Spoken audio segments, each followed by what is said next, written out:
Concerned this morning for the health of Queen Elizabeth after her positive COVID test. The 95-year-old monarch is still said to be experiencing minor symptoms.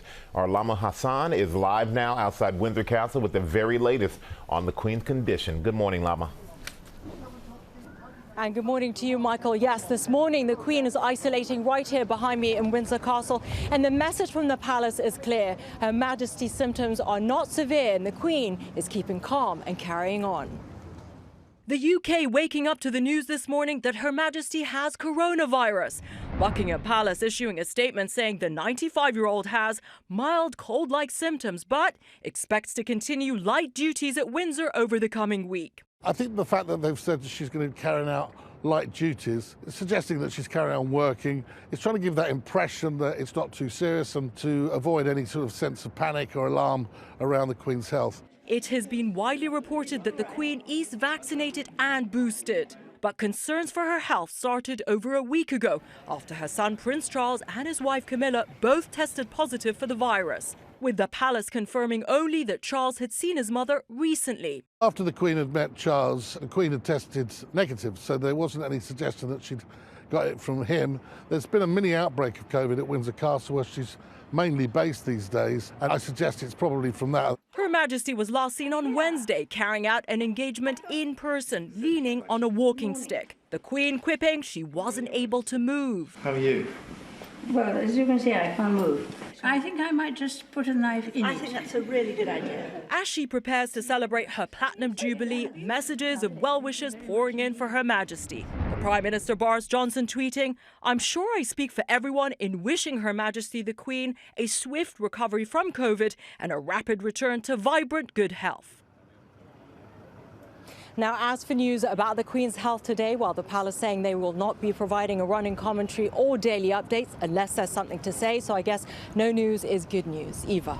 Lama Hassan for us there. Thank you. And joining us now outside Buckingham Palace is ABC News royal contributor Victoria Murphy. And from Los Angeles, our chief medical correspondent, Dr. Jennifer Ashton. Dr. Jen, I want to start with you. Especially early in the pandemic, the elderly were the most vulnerable to COVID. So what would a positive diagnosis for a person who's 95 years old mean at this point now in the pandemic? Well, Eva, we've known since pretty much the beginning of the pandemic that age is the single greatest risk factor for severe COVID-19 illness and or death. Next, though, is someone's vaccination status. And so that is critically important. But I want to be clear, you know, you've heard me say before, pediatrics is not just a small adult. Geriatrics, which is the medical specialty focused on people who are elderly, is not just about an older adult. There is a very different clinical protocol and risk factors when you're talking about someone of this age. Even a vigorous 95-year-old starts to act 95 very quickly in the setting of an acute illness. So, Dr. Jen, what do you expect doctors will be monitoring, and what's the recovery process for someone like this? Well, day by day, they're going to be checking vital signs. They're going to be checking every organ system, so heart, lungs, liver, kidneys, the brain, risk for clotting, you know, a close medical observation. There is an outpatient antiviral medication, Paxlovid, which is available in the UK. And, you know, the recovery is going to vary. It's different person by person. There's no such thing as one size fits all.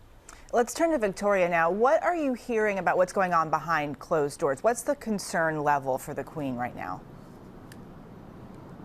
Hi there, good morning. Well, there's certainly caution here today because of the Queen's age and because of the fact that she has been looking noticeably more frail recently. However, from everything that we're hearing and getting from the palace, I'm not getting any sense that there is any reason to panic or be overly concerned right now. The Queen is, we understand, fully vaccinated. She has also been displaying mild symptoms, and the palace isn't always open about medical things, but they have been very clear on that point that her symptoms are mild. I think crucially, however, is the fact that they have made it very clear that she intends to be carrying on with her duties, really making that point there that emphasises that she is up and about rather than bedridden, and emphasising that there isn't too much of a need to be too concerned just yet. And Victoria, we do know the Queen had some health issues late last year and now this. Are you getting a sense that she may have to start slowing down now? Well, that's interesting because obviously this does come off the back of weeks and months of her not being able to carry out her duties as she would have liked. She's been advised to rest. She had a sprained back, and then we've seen her looking more frail with a stick. I think there is, yes, an increasing awareness that there's going to have to be, moving forward, more concessions made to her age when it comes to what she is able to do. However, she has also sent a very clear message that she still intends to continue on with her duties and very much carry on. Victoria Murphy, Dr. Jen Ashton, thank you both so much this morning. Robin? We continue to wish her a full recovery. Eva, thank you. Well, hey there, GMA fans. Robin Roberts here. Thanks for checking out our YouTube channel. Lots of great stuff here. So go on, click the subscribe button right over here to get more of awesome videos and content from GMA every day, anytime. We thank you for watching, and we'll see you in the morning on GMA.